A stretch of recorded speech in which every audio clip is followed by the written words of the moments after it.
Mutagatifu twizihiza none, turagusaba ujye udusabira, natwe tuzabe abatagatifu. Mutagatifu twizihiza none, turagusaba ujye udusabira, natwe tuzabe abatagatifu. Kuri uyu munsi tariki ya 4 z'ukwa gatanu turahimbaza abatagatifu Floriyani, Silivani na Pelagiya.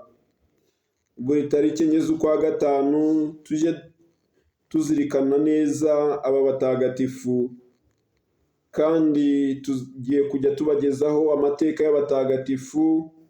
Turabasaba kugira ngo mudufashe kugira ngo tuzabone ubushobozi bwo gukomeza gushyiraho ayo mateka y'abatubanjirije bitwaye neza, kuko umukristu ni uwigira ku rumuri rw'abamubanjirije, nk'uko umwana yigira ku mubyeyi, cyangwa se umuntu ufite umuhamagaro wo kwiyegurira Imana akigira ku biyeguriye Imana babaye indakemwa,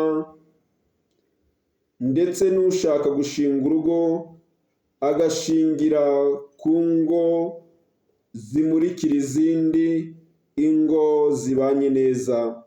Ni muri urwo rwego rero umukristu nawe yakabaye afata inzira ya mbere yo gukurikira inzira y'abatubanjirije, kugira ngo nawe azabe umutagatifu, azagororerwe ubwami bw'ijuru.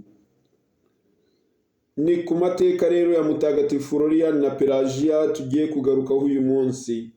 Mutagatifu Floriyani wahowe Imana mu bya 304 w'iroshi, yavutse ahagana mu mwaka wa 250 apfa muri 304. Ni umurinzi w'igihugu cya Polonye. Yabayeho mu gihe cy'umwami witwaga Diyokeresiyani, kandi Floriyani yari umusirikare, akagira n'umwanya ukomeye mu gisirikare cya Roma cy'icyo gihe. Yabaga hitwa Norikumu, kandi yayoboraga umutwe w'abasirikare bashinzwe kuzimya umuriro. Bavuga ko mutagatifu Floriyani yari umuvandimwe wa mutagatifu Florenti, umwepiskopi w'ahitwa Anjou. Bakavuga ko bombi baba barakuriye hafi y'inkombe y'uruzi rwa Danube.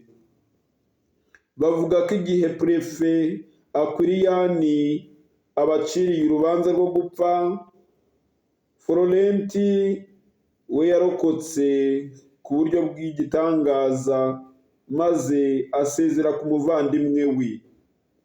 Bavuga ko kandi mutagatifu Floriyani yaba yarigeze kuzimya umuriro wagurumanaga ku nzu yose, agasukaho akadobo kamwe k'amazi. Niyo mpamvu bakunze kumugaragaza ari kumwe n'umumarayika uri gusuka amazi ku muriro. Mu gihe cye ubwami bwa Roma bwari bwibasiye kurwanya abakristu,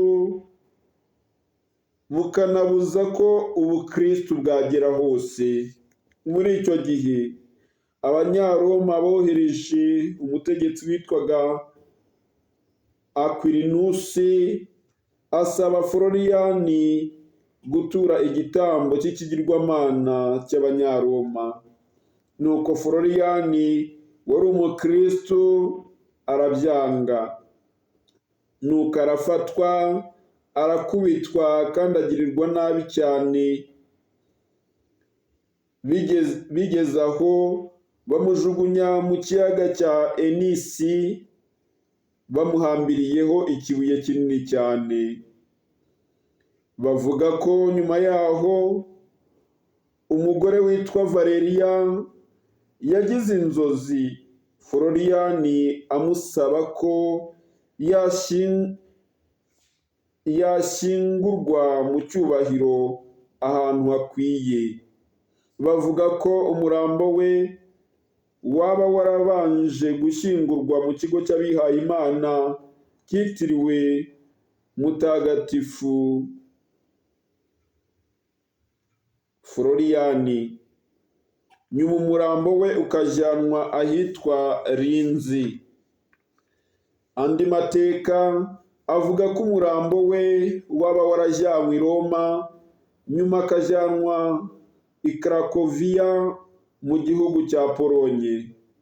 Twizihiza Mutagatifu Floriyani ku itariki ya 4 Gicurasi, ndetse na Papa Yohani Pawulo wa II yabaye umupadiri muri paruwasi yitiriwe Mutagatifu Floriyani.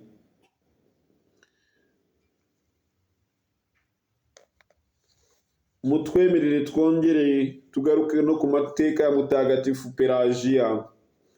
Mutagatifu Pelajiya wahowe Imana. Pelajiya yari umukobwa mwiza byahebuje. Bavuga ko yari agiye gusabwa n'umuhungu w'umwami Diyokeresiyani, atazi ko Pelajiya ari umukristu. Aho uwo muhungu abimenyeye, yibuka iteka rya se ryo kurimbura abakristu bose nta mbabazi, nuko ariyahura. Nyuma Diyokeresiyani aba ari we ushaka kumusaba. Pelajiya aramubwira ati, ndi umukristu, ntibigishobotse. Nuko Diyokeresiyani ngo abyumve arabisha cyane, amutanga ubwo baramwica. Mutagatifu Diyokeresiyani udusabire. Mutagatifu Florenti udusabire. Mutagatifu Pelajiya udusabire. Mutagatifu Silivani udusabire. Bana b'Imana, nimucyo twese tujye twiyambaza abatagatifu, kandi tuzaronka ijuru nta gushidikanya. Dusabye umugisha ku izina ry'Imana Data na Mwana na Roho Mutagatifu. Amina.